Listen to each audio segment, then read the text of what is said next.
নমস্কার বন্ধুরা, welcome to my YouTube channel. আমার ইউটিউব চ্যানেলে আপনাদেরকে সবাইকে স্বাগতম। আজকে আরেকটি নতুন ভিডিও নিয়ে এসেছি আপনাদের সামনে।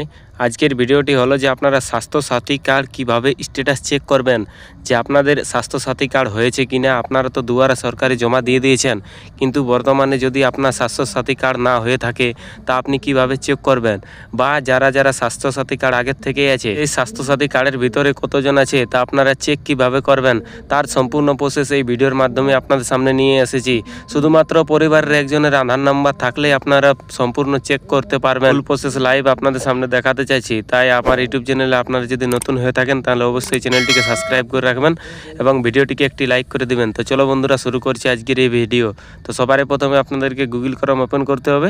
গুগল ক্রোম ওপেন করার পরে স্বাস্থ্যসাথী কার্ড বলে সার্চ করতে হবে। স্বাস্থ্যসাথী কার্ড বলে সার্চ করার সঙ্গে সঙ্গে প্রথম যে লিঙ্ক বা প্রথম যে সাইড আসবে সেই লিঙ্কে বা সেই সাইডে আপনাদেরকে ক্লিক করতে হবে। সেই লিঙ্কে ক্লিক করার সঙ্গে সঙ্গে আপনাদের সামনে এরকমের একটি ইন্টারফেস আসবে। দেখবেন আপনি নিজের দিকে স্ক্রল ডাউন করে, এটা হলো স্বাস্থ্যসাথী কার্ডের অফিসিয়াল সাইট। তো আপনাদেরকে যেটা করতে হবে সেটা হলো, আপনারা যদি স্ট্যাটাস চেক করতে চান তাহলে এই দেখুন ফাইন্ড ইওর নেম, এইখানে ক্লিক করতে হবে। আর আপনারা যদি নতুন অ্যাপ্লাই করতে চান তাহলে অ্যাপ্লাই অনলাইন অপশানে ক্লিক করে আপনারা নতুন অ্যাপ্লাই করতে পারেন।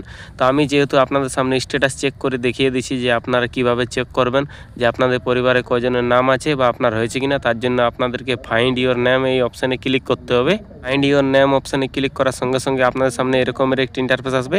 এখানে আপনাকে আপনার যে মোবাইল নম্বর সেই মোবাইল নম্বর দিয়ে দিতে হবে।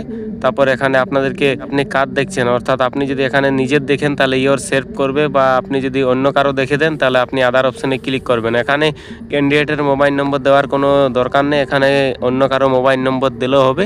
তো এখানে আপনারা মোবাইল নম্বর দিয়ে দিবেন, তারপর সাবমিট অপশানে ক্লিক করবেন। সাবমিট করার পরে আপনাদের সামনে এরকমের একটি ইন্টারফেস আসবে, যেখানে আপনাদেরকে এখানে অটোমেটিক স্টেটটা চুজ থাকবে। এখানে আপনাদেরকে ডিস্ট্রিক্টটা চুজ করতে হবে। তারপর এখানে সিলেক্ট বাই, এখানে যে আপনি কি দিয়ে চেক করতে চান তা আপনাকে এখানে চুজ করতে হবে। আমি এখান থেকে আমার ডিস্ট্রিক্টটা আমি চুজ করে নিয়েছি। এখানে ওয়েস্ট বেঙ্গলের সব ডিস্ট্রিক্ট পেয়ে যাবেন। তারপরে এখানে আপনি কি দিয়ে চেক করতে চান তা এখানে চুজ করবেন। এখানে দেখুন দুটো অপশান আছে, একটা হলো আপনি আধার কার্ড নাম্বার দিয়ে চেক করতে পারেন, বা আপনার যে রেশন কার্ড সেই রেশন কার্ড নাম্বার দিয়ে আপনি চেক করতে পারেন। সবার পাশে আধার নাম্বার থাকে, তাই আধার নাম্বার দিয়ে স্ট্যাটাস চেক করলে সব থেকে বেস্ট হয়। তো আধার নম্বরটা ক্লিক করতে হবে বা চুজ করতে হবে। এখানে চুজ করার সঙ্গে সঙ্গে আপনার সামনে এরকমের আরেকটি দেখুন পেজ ওপেন হয়ে যাবে নিচের দিকে। এখানে আপনাদেরকে ব্লক চুজ করতে বলছে, আপনাদেরকে ব্লক না পৌরসভা এরিয়ায় পড়ছেন তা এখানে চুজ করতে হবে। তারপরে দেখুন নিচে আরেকটি অপশান শো হয়ে গেল ব্লক নেম। আপনি যদি ব্লক এরিয়ায় পড়ছেন তাহলে ব্লকের নাম দিতে হবে, এবং পৌরসভা এরিয়ায় পড়লে পৌরসভার নাম দিতে হবে। তো ব্লক এরিয়ায় যেহেতু আমি পড়ছি তাই এখানে আমাকে ব্লকের নাম দিতে হবে। আপনারা জন ব্লক এরিয়ার মধ্যে পড়ছেন সেই ব্লক এখানে আপনারা চুজ করবেন। তারপর এখানে দেখুন জিপি নেম অর্থাৎ পঞ্চায়েত নেম দিতে হবে। পঞ্চায়েত আপনি কোন পঞ্চায়েতের মধ্যে পড়ছেন সেই পঞ্চায়েত এখান থেকে আপনাকে চুজ করে নিতে হবে।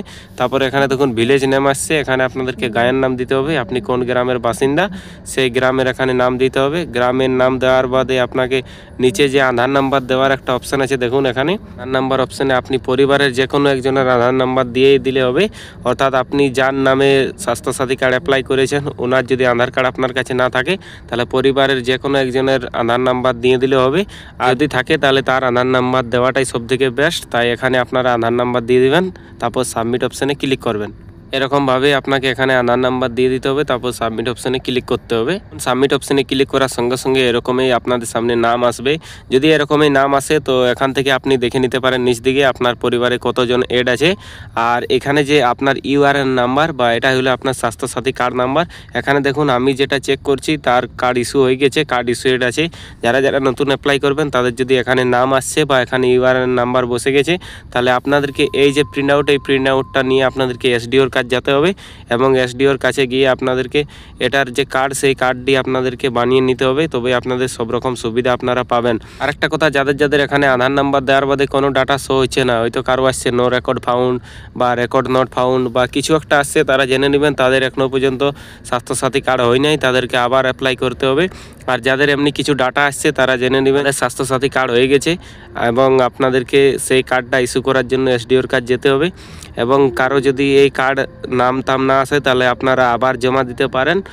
আর এই যে নাম চেক আপনারা নিচের দিকে পেয়ে যাবেন। তো এই ছিল ডিটেলস আপনাদের সামনে যে স্বাস্থ্যসাথী কার্ড আপনারা কীভাবে স্ট্যাটাস চেক করবেন তার সম্পূর্ণ প্রসেস। তো আপনাদের কেমন লাগলো, যদি ভালো লেগে থাকে তাহলে অবশ্যই চ্যানেলটিকে সাবস্ক্রাইব করে দিবেন এবং ভিডিওটিকে একটি লাইক করে দিবেন। তো চলো বন্ধুরা, মিলছে আরেকটি নতুন ভিডিওর সাথে। ততক্ষণ আপনারা সুস্থ থাকবেন, ভালো থাকবেন।